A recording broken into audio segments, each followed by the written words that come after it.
दोस्तों नमस्कार। आज का जो टॉपिक है वो है, जब महात्मा गांधी दक्षिणी अफ्रीका में गए थे तो उनको लेकर दक्षिणी अफ्रीका में रंग भेद को लेकर उनके साथ में क्या क्या हुआ और उनके द्वारा वहाँ पर कौन कौन सी संस्थाओं की स्थापना की गई थी, तो इसके बारे में डिस्कस करेंगे। तो आज का टॉपिक है वो है महात्मा गांधी जी दक्षिणी अफ्रीका में। जब ये सबसे पहले दक्षिणी अफ्रीका गए थे तो वहाँ पर उन्होंने देखा कि जितने भी दक्षिणी अफ्रीका के अंदर भारतीय हैं वहाँ पर उनके साथ में अमानवीय शोषण और दुर्व्यवहार किया जा रहा था दक्षिण अफ्रीका में भारतीयों के साथ में। और साथ में दक्षिण अफ्रीका में रंग भेद की नीति थी वो भी भारतीयों पर लागू की जा रही थी। तो सबसे कटु अनुभव था महात्मा गांधी जी का वो था जब वो डरबन से प्रिटोरिया की यात्रा कर रहे थे। तो उस दौरान उनके पास में ए क्लास श्रेणी का टिकट था, यानी कि प्रथम श्रेणी का टिकट था। उसके बावजूद भी महात्मा गांधी को अंग्रेज़ों ने उस डब्बे से बाहर निकाल दिया था। और जिस स्टेशन पर उनके साथ में ये घटना हुई थी वो था मेरितसबर्ग स्टेशन। और वो यात्रा कर रहे थे डरबन से प्रिटोरिया की, और ये घटना होती है 1893 की। उसके बाद में उन्होंने रंग भेद नीति का विरोध किया था। उसके बाद बात आती है 1894 की। तो उन्होंने दक्षिणी अफ्रीका में नेटाल इंडियन कांग्रेस की स्थापना की थी। और 1904 में फिनिक्स आश्रम जो कि डरबन में वहाँ पर स्थापना की थी। 1906 में एशियाटिक रजिस्ट्रेशन एक्ट का विरोध किया था। ये जो एक्ट था वो था भारतीयों के पंजीकरण प्रमाण पत्र से संबंधित, यानी कि अगर दक्षिण अफ्रीका में कोई भी भारतीय वहाँ पे रह रहा है तो उसको सबसे पहले एक पंजीकरण प्रमाण पत्र था उससे संबंधित। वहाँ पर 1906 में एशियाटिक रजिस्ट्रेशन एक्ट का विरोध किया गया। 1910 में टोलस्टॉय फार्म की स्थापना की थी।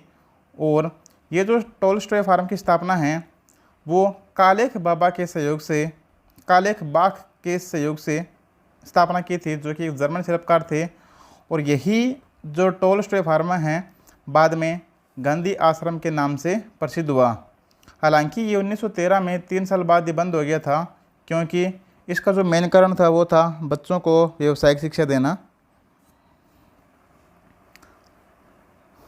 महात्मा गांधी जी ने सबसे पहली बार सत्याग्रह का प्रयोग, या फिर कहते हैं अपने अवज्ञा आंदोलन का प्रयोग, सबसे पहले दक्षिण अफ्रीका में किया था, और जिसको वहाँ पर सफलता भी मिली थी। तो एक क्वेश्चन पूछ सकते हैं कि महात्मा गांधी जी ने सबसे पहले सत्याग्रह का प्रयोग कहाँ पर किया था, तो वो किया था दक्षिणी अफ्रीका में 1906 में, और उनको वहाँ पर सफलता भी मिली थी। अब जो मेन बात आती है कि महात्मा गांधी जी को सत्याग्रह की प्रेरणा कहाँ से मिली थी, तो वो एक व्यक्ति आता है हेनरी डेविड थारो। उनका एक निबंध है सिविल डिसओबीडियंस। इस सिविल डिसओबीडियंस से महात्मा गांधी जी को सत्याग्रह की प्रेरणा मिली थी। 1913 में उन्होंने गिरमिटिया प्रथा के विरुद्ध सत्याग्रह चलाया था और उनको सफलता भी मिली थी। अब ये गिरमिट प्रथा होती क्या है कि भारतीय मजदूर अगर किसी बाहर देश में रह रहे हैं तो उनको एक पार्टिकुलर समय के अंदर काम करने के समझौते पे साइन करना पड़ता है, जिसे कहते हैं गिरमिट प्रथा। जितने भी भारतीय मजदूर थे, अगर वो किसी बाहर के देश में जैसे दक्षिण अफ्रीका में अगर वो काम करने के लिए गए हैं तो उनको वहाँ पर 5 साल, 10 साल, 15 साल, 20 साल, जितने साल तक एक टाइम तक उनको काम करने के समझौते थे उस पर हस्ताक्षर करने पड़ते थे। उसको बोलते हैं गिरमिट प्रथा। और दक्षिण अफ्रीका द्वारा 3 पौंड का कर लिया जाता था, और इसी के लिए एक सत्याग्रह भी किया गया था जिसको सफलता मिली थी। ये जितनी भी सारी एक्टिविटी है कि जैसे मेरितसबर्ग स्टेशन पर उनको बाहर निकालना, नेटाल इंडियन कांग्रेस की स्थापना करना, फिनिक्स आश्रम, टोलस्टॉय फार्म और एशियाटिक रजिस्ट्रेशन एक्ट का विरोध करना, सत्याग्रह का प्रयोग करना, ये सारी की सारी जो घटनाएं हैं वो दक्षिण अफ्रीका में होती है। और इसके बाद 9 जनवरी 1915 को महात्मा गांधी जी भारत आते हैं। सबसे पहले बम्बई आते हैं, और वहाँ पर 1917 में अहमदाबाद के अंदर साबरमती आश्रम की स्थापना करते हैं। और गोपाल कृष्ण गोखले को अपना राजनीतिक गुरु मानते हैं, जो कि गांधी जी को लगातार 1 या 2 वर्ष तक भारत को भ्रमण करने की सलाह देते हैं।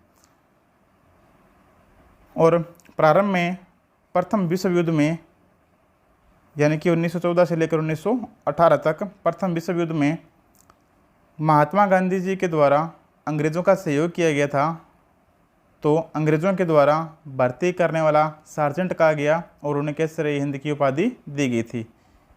तो आज का ये छोटा सा वीडियो था, तो आई होप कि आपको ये पसंद आया होगा। प्लीज़ लाइक करें, कमेंट करें। Thank you.